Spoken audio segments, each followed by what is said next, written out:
Hello, welcome back everybody.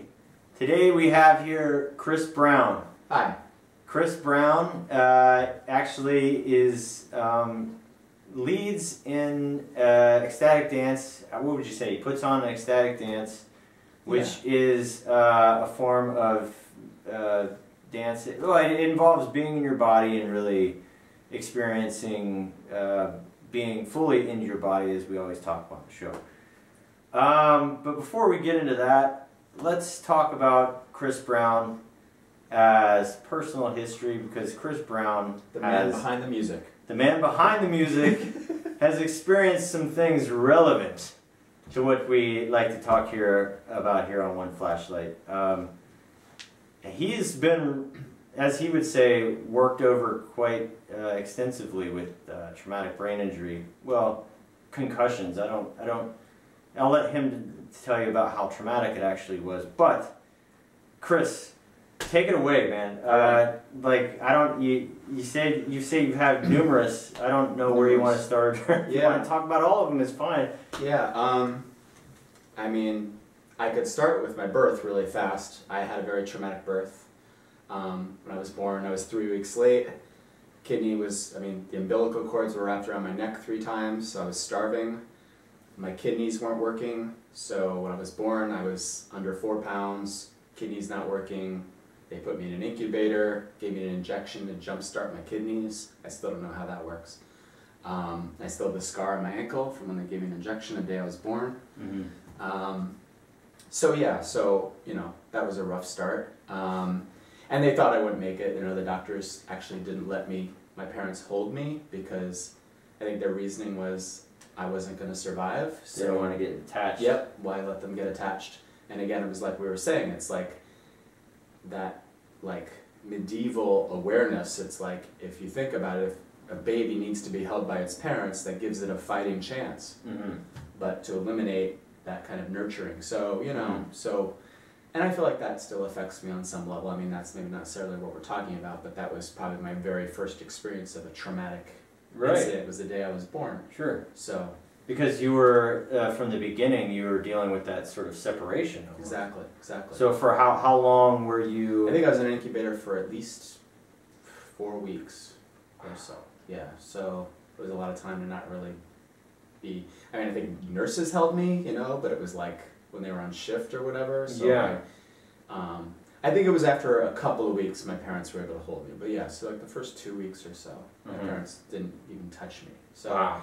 And that also, of course, instilled my view of doctors and hospitals and the AMA. I think that was where all that started. Yeah, you were, the illusions were cast aside very early for you. Yeah. And just reality of what you're dealing with. Yeah, the world I had come in. The real world, yeah, wow. Which if you read into that, maybe that's why as a baby I purposely got all wound up in the court, because I was like, I don't want to show up here. These people are crazy. Yeah, I mean, maybe your spirit had something to do with you just saying, look, I don't want to have any part of this. Yeah. But then, yeah. Okay. So that was the beginning. That was the beginning. Wow.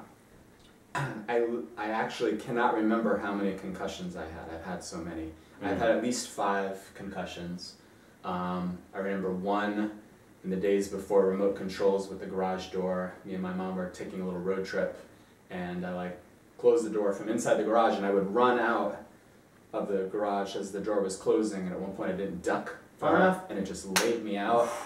And I remember we still went on our road trip, and my mom kept poking me, because she was, that whole thing, you're not supposed to, if you fall asleep after a concussion, maybe you go into a coma. Mm-hmm. So she'd poke me every few minutes to keep me awake. And the worst one, I was in college, and this was like 92 or so, 91, and I ran with some buddies. We were jumping on an icy sidewalk and, taking a little ride, and I remember running and jumping, and the next thing I knew I was on the ground, and 10 people or so, and it's a very disorienting experience when you come to after being knocked out. So I didn't know where I was or what had happened, but everyone was looking down at me on the ground like I was dead, and they were all looking at me, all freaked out. Mm-hmm. And it freaked me out, and I didn't want to be there, stared at like that, so I tried to get up and started convulsing. My body wasn't working, and it was like all my circuits were we were short circuiting, and I couldn't actually get off the ground, which, you know, aggravated and freaked me out even more. And then everyone's insisting you need to go to the hospital. I didn't want to go to the hospital for reasons I mentioned, as well as others that I'll just mention later briefly. But anyway, my friends talked me into going to the hospital. All they did was they took an x-ray of my head, and they left me in the room, and I was just laying in this room for I don't know how long, just like, hello, hello. Finally I go out, and there's like some person at the desk, and I'm just like, are we done? What happened? Can I go? And they were like, oh, we looked at the x-ray, you're fine, yeah, you can go. It's like, thanks for telling me. Yeah. At least the one thing though, I turned to walk out, and I turned around and I was like, wait a second, can I see the x-ray at least of my skull? And they were like, yeah. So they put it up on the board, so I saw the x-ray of my skull. So I was like, all right, well that's cool. How did it look? I mean, could you even tell that anything? Yeah. Yeah, I mean, because we're all doctors here, right? Yeah, yeah. Hey, it was like, and no one was even there to say, like, you know, Yeah. maybe this would be like what you look for. It was like, there was no one even there to tell me anything. It was just like, all right, thanks for all your support. How much of that whole experience do you remember? Was there a time when you were knocked out that you were, like, you know, amnesia, where you're just like, that you have no recall of? And well, with that specific thing, I think what I remember from that particular one was I was definitely irritable for a while after that trauma, and I definitely had like short-term memory stuff. Yeah. I've definitely noticed in my life having short-term memory. I've also been knocked out unconscious from 2 separate car accidents that were really bad. The last one was in 2004. That's the last real serious trauma I got. Each of those experiences, do you like wake up in a hospital or wake up? The last one, the accident in 2004, a truck ran a red light, and I didn't see him until I entered the intersection, where the intersection was, and I hit him going about 45 miles an hour, and the airbag went off and knocked me out, and my car was completely totaled, the engine was sheared. And when I came to, again, it was that totally disorienting experience of coming to, but basically there was like sunlight coming in through the cracked windshield, and all the talcum powder or whatever is in the airbags was filled the car. So it was like, basically I didn't know if I was alive or dead, because it seemed like an image of heaven. It was like sunlight coming in through cracked glass, through white powdered smoke. That's what I came to. Wow. And so, you know, for the first few seconds I was like, am I dead? Like, what happened? And then it was like, reality just came back, and I remember what just happened, and it was like, okay. And not only are you not dead, but you're alive, and you're in a car that has just been totaled. Yeah, and the guy who was in the truck didn't even come over to like check on me or anything. He was just sitting in his car, and all he said to me was, "You ran the light." That's all he said to me. Thanks. Yeah, Thanks and so then I was like, did I run the light? I don't know. And then, but another couple came over in their car, and they said, we saw, here's our info, we'll be your witnesses, he ran the light. And I was just like, thank you. Right. So it turned out okay as far as that? It turned out okay, but it was, you know, that was awful. Yeah. And I loved my car, and it was destroyed. I mean, literally, like, the engine was literally destroyed. I mean, it was such an intense impact, because he was in this big moving truck. So, yeah, I mean, I definitely noticed things with that. I think my sleep was really off. I was moody. I've definitely, over the years, had distinct memory problems. Have you had fatigue problems? I have. Yeah. That was very common with me recovering, was that I needed a lot of sleep. I don't know if that was something. Yeah. I think, I remember there were days where it would be like, come at 3 or 4 o'clock in the afternoon, it was usually, and I would just be like, dragging, dragging so hard. I was saying, it's interesting that they say that, you know, once you have a concussion or a brain trauma, I guess once you get your bell rung the first time, I guess statistically they say it tends to happen again and again and again. It's I haven't researched that fact myself. I've just heard this repeated over and over. So that's really interesting. you sound like maybe you know, an example of that. Like it's found you on more than one occasion, this head trauma. Well, yeah, and it's interesting. I mean, I've led a pretty active lifestyle. And it seems like that's the injury that repeats. Like that's my thematic injury of my life is head trauma. It's like, except for like maybe a hairline fracture in my big toe, I've never broken a bone. I haven't really, you know, but the head just seems to have taken the brunt of most of my really bad injuries. I also noticed, you know, I can be like in school, I had a hard time, like ADD symptoms or whatever, just hard time concentrating. And I think I still have that sometimes. I'm ultra sensitive. I'm ultra sensitive to lights, like fluorescent lights. I can't focus. Chemical, smell. I think I've heard something with that with head trauma, like you're really sensitive to chemicals. Well, I'm sensitive to everything like you. I mean, for me before, I wasn't really sensitive to anything at all. It's kind of numb, but after, like, I feel like I have no filter on a lot of things, and I'm just like, whoa. Exactly. You know? Yeah, that's very, very interesting that like, you've had that experience. Yeah, like if I walk into a mall past, like, you know, the nail salon or whatever, I have to hold my breath. Yeah. For like as long as I possibly can. Yeah. I can't handle that smell.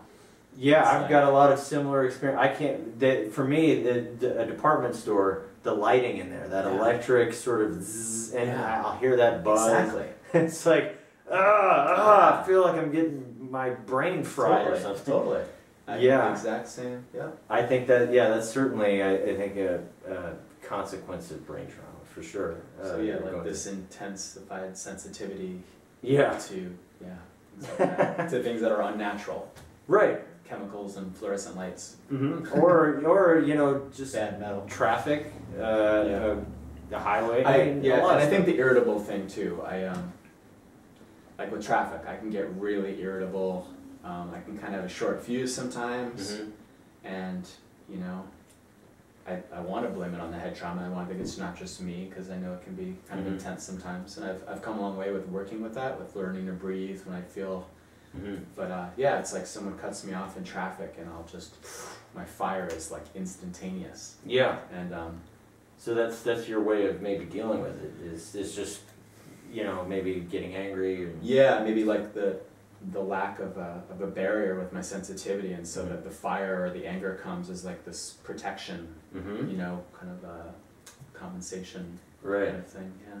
Well, I mean, you know, there's, you know, it may be in some ways be positive because no worries, it goes on the blooper reel. No, I was gonna say in some ways it may not be a bad thing because at least you're not, you know, sort of repressing that anger and you're letting it out, expressing yourself. I mean, that's one way to deal with it. And I think like a lot of people, we say, you know, I think they say something like 10% of the population has had head trauma. So I think it's very natural to assume that a lot of people may have similar sensitivities, and we're all sort of, you know, freaking each other out a little bit, you know.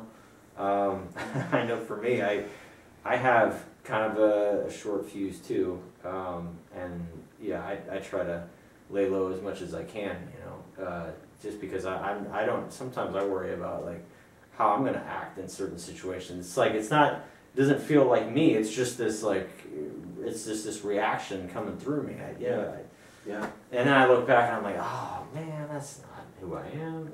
Yeah. Wow, so, I can totally relate to that. Yeah. I mean, there's times I get really anxious about social situations. I mean, I can go to a party where it's like people I love, and I'll get so anxious. Right. And just, it's like the energy, I feel like, there's like no barrier, so I'm just immediately feel energy, and so it takes me time to merge, you know? Yeah. It's like this merging period, and so maybe when I show up at the party, I'm kind of aloof and standoffish, and then people are like, whoa, what the hell is wrong with him? And I'm like, I'm just trying to like rest down to like be with you all. Right. And I've had that so many times. Like you said, like concerts, like going to concerts, like less and less I go to concerts because it's like so anxiety ridden for me. Right. Like going to this big crowd of people. Yes, and that's such a great segue in what we're talking about next, because I experience the same thing at parties where my thing is I get overwhelmed. There's too many people talking, too many conversations, and I can't track it. And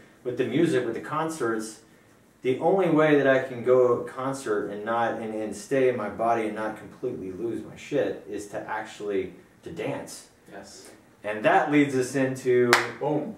You know, I know that you said that, you know, you know, creating in leading this dance that you do, ecstatic dance, wasn't necessarily a direct correlation to, you know, the head traumas necessarily, but it seems like a natural progression almost, you know, because I found for me dance is so important in, you know, expressing myself and just being in my body and not, you know, just being out to lunch or, you know, being depressed. I mean, it plays such a crucial role in recovery from my perspective. So anyway, take it away. Is there anything that you'd like to share about your dance? And, you know, I know it's ecstatic dance. It's a loose version of the 5 rhythms as you explained. But yeah, tell some people who may be wanting to get out and experience dancing and maybe a little bit different kind of dancing what they're used to, and just talk about maybe the environment that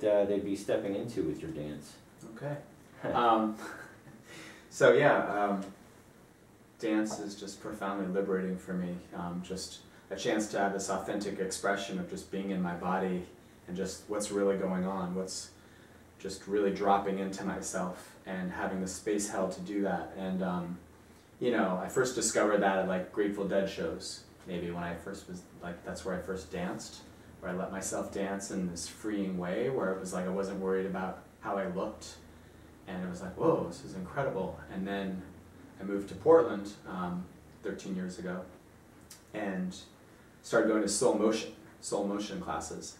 And that was the first time I went to a place where an ecstatic dance, where the space was held, alcohol, smoke-free, where they just played music and you could just be, and that you weren't like contending with drunk people, being territorial over space. You could just be in your own.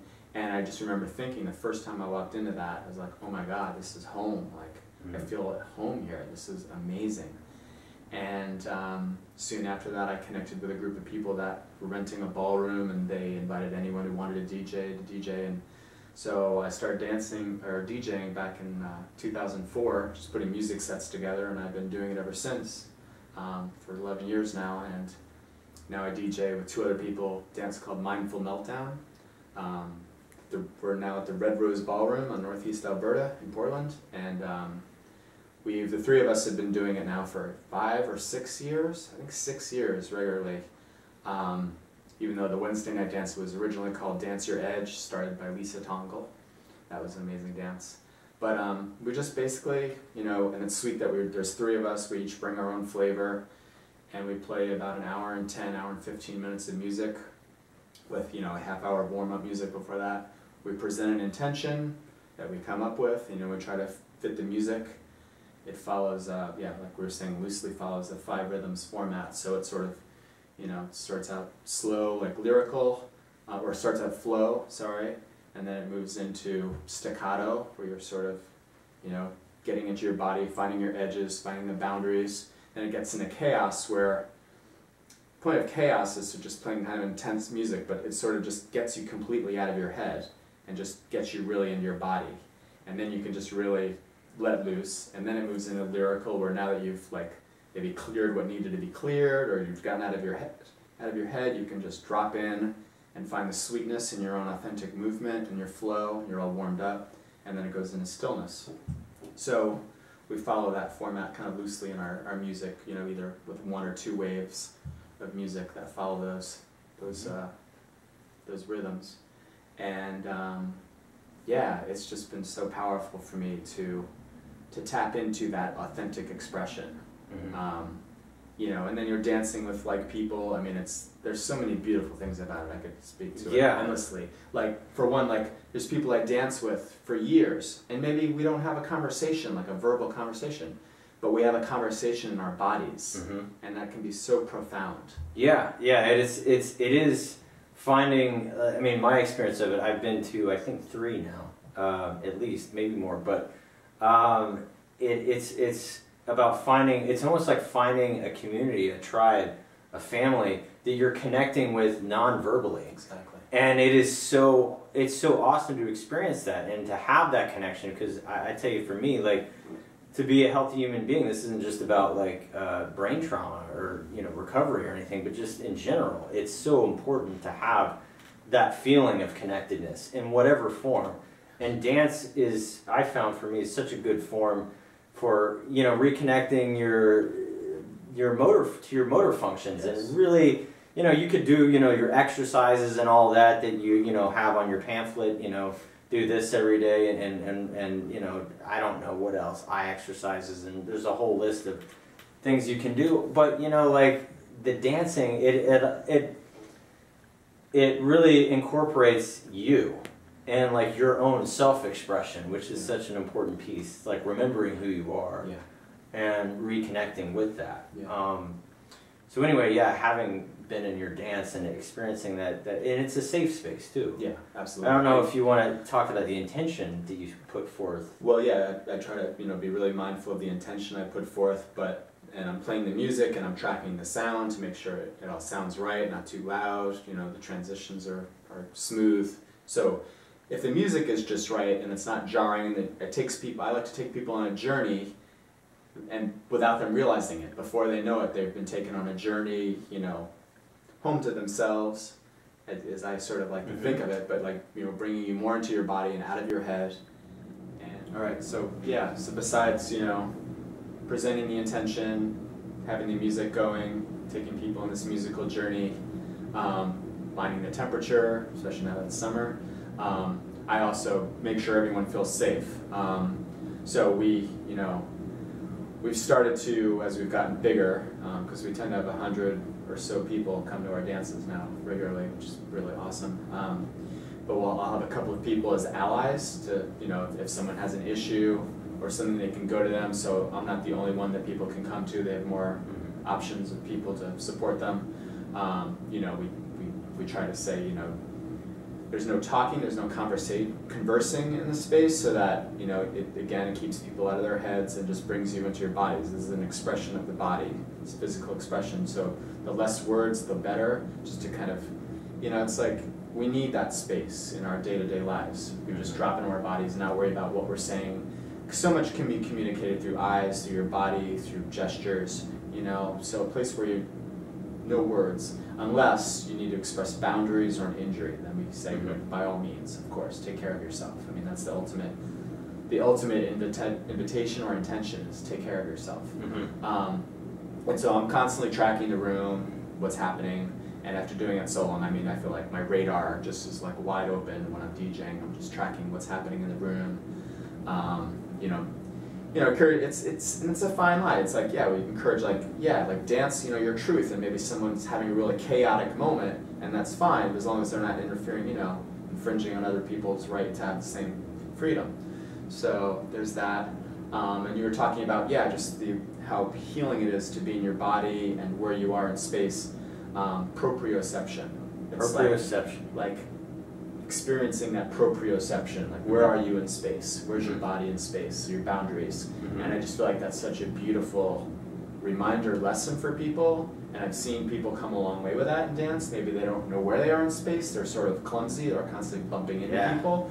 And the more you dance, then we encourage sort of constantly spin around, so you know where you are in space. You know who's around you. And just that.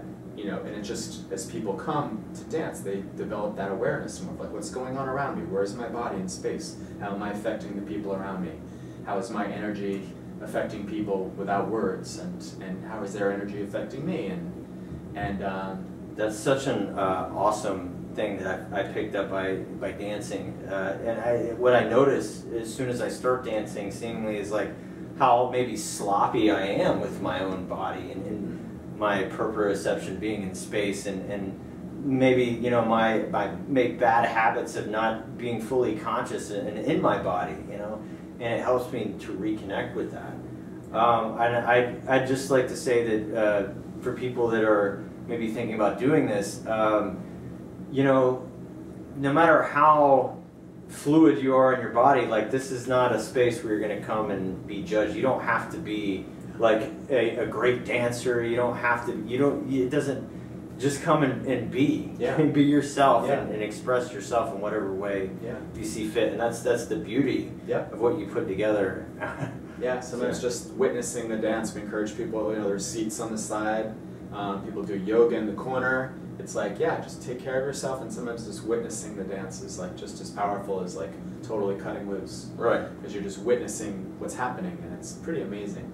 I mean, I'm blown away every time. I'm just constantly blown away that I get to provide the space for this to happen. And like, right. It's like, seriously, I get to do this? Like, well, wow. It's come a long way. It's come a long way. I went to a dance a few years ago when I think you were in a different space altogether, and there were maybe 25, 30, and now you're talking about over 100.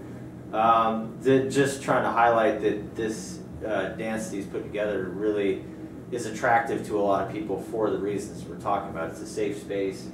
It's a chance to get out and be yourself and really connect with yourself. Yeah. Do you see any changes on the horizon with this dance, or any expansion, or anything that you got on the burner for the future for this?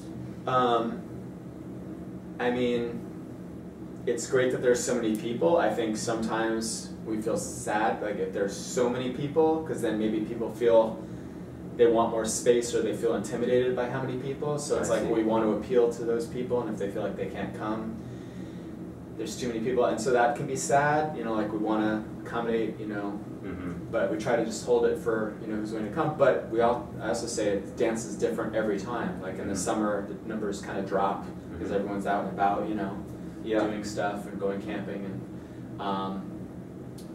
but you know, it seems like there's, no matter how crowded it is, there's always space to dance. There's always pockets that you can find, and you know, on the margins, on the edges. Well, a lot of thoughts. Yeah, no, I totally, I feel you. There's going to be a change in management with our particular space, so we might have to move to a different space, and so we're talking about that. And we kind of miss the older space where we used to be, the Village Ballroom. We love that space because we danced there a lot, because you could open the windows and have the cross breeze, which was lovely, but it was smaller, so we needed to move to a bigger place.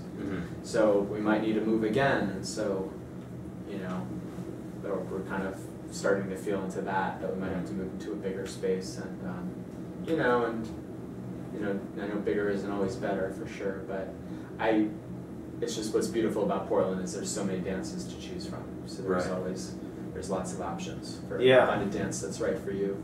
Find a dance that's right for you. I only mention your dance because I personally have experienced it, and I really appreciate it, and the intention that you hold. I mean, because when you start out, you sit in a circle, like you say, and you express the intention, and then when it's over, I don't know if it is this way still, but I remember there was a time when people would share maybe some of their feelings about it, and what their experience was. Yeah, we still do that. We always invite a sharing circle, and people tend to stand up in the beginning, just because it's like want people to kind of be ready to go and dance, and then it seems at the end, after everyone's danced out, then a lot of people sit down, and then and we invite people to just share like what happened on the dance floor, like nothing, you know. And sometimes people share extraneous stuff, but for the most part, people share what happened on the dance floor, or how did it, you know, you have some awakening, some epiphany, whatever, and it's beautiful what people share. Sometimes. It's a good place also to meet people. I mean, I see people that, you know, they're dancing or whatever, and they have this connection that sparks from dancing, and then I watch them afterward, and they're like, yeah, what's your name? I'm Kim. Oh, and then it's like, next thing you know, they're like, you know, they're like really close, and they've just bonded and made an awesome connection that started on the dance floor. It's just a really awesome opportunity. Well, there's really that tribal consciousness that comes when you're all in training to the music, and you're all riding that wave together, and it's like, it's so powerful and amazing, and it's like you can feel that connection. Like I've gone to dance sometimes, and maybe I'm all excited to dance, and I show up, and then I realize like, whoa, I got some stuff coming up. I really need to like take care of myself and stay like kind of just to myself, and have like a really inner dance, a really introspective, quiet dance to myself. But at the same time, it's like through the music, I feel totally connected to everyone else. And, it's beautiful. And there's also something about when you honor yourself and you feel like you're taking care of yourself, then you rest down, and then you feel supported from everyone. And it's just, there's so many levels and layers. It's very true. Exactly what you're saying. I entered the ecstatic dance years ago, and I went to my first one, and I was very much to myself, and sort of like you know, just trying to get my bearings on what this is and how to. It's like it's yeah you're Yeah. it's like another. It's the dance itself is like a body that you're trying to dance with and understand and feel and.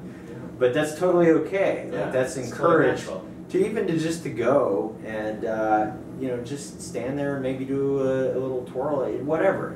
You know, it all works and it's all encouraged. Yeah. I invite people to bring their friends if it's their first time, because then, you know, if you know someone else for Right. sure, you guys can dance together, and, Mm-hmm. and I feel like people are more likely to just really drop in if they're rested down having a friend with them. Definitely. So, Yeah. Yeah. So he every Wednesday. Well, there's one every Wednesday. Yours There's one is every Wednesday. every third Wednesday. But Yeah. for the most part, the ecstatic dance is. Yeah.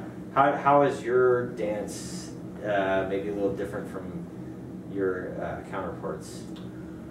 I mean, we all bring, you know, something special. We've all been doing it, and we're really committed to it in a beautiful way. Mm-hmm.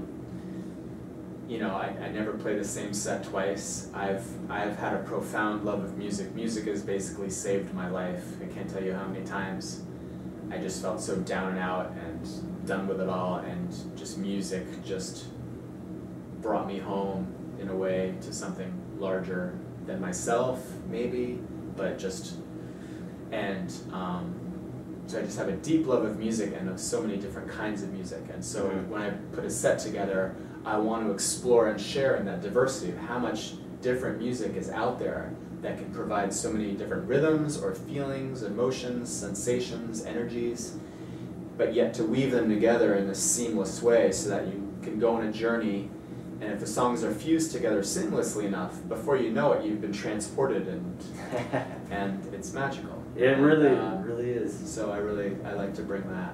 And I can vouch for you and your commitment to it. I know that we were at a gathering once, and you took time out from the crowd to make sure that you had your dance together. You went into the laundry room of all places. It was the only place in the house that was available, and to get on your computer and make sure that you had your dance for that weekend or the week or whatever.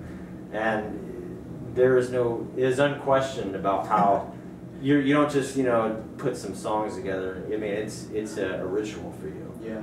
Well, it's, you know, after doing it so many years too, I find the more time I put into a set, the more people appreciate it and express that appreciation to me. Mm-hmm. And I hear it too. I mean, I've really developed a fine-tuned ear, mm-hmm. especially to my own music. I mean, you know, we're our own most intense inner critic, and mine with my sets is, you know, pretty powerful. So it's like, I want to make sure it's just something I really feel good about.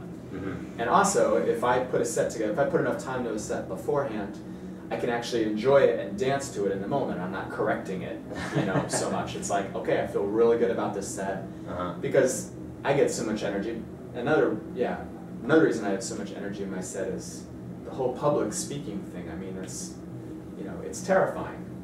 And I do it on a regular basis. I face that fear of the public speaking when I present the intention. Some people I have do it for me, but most of the time it's me.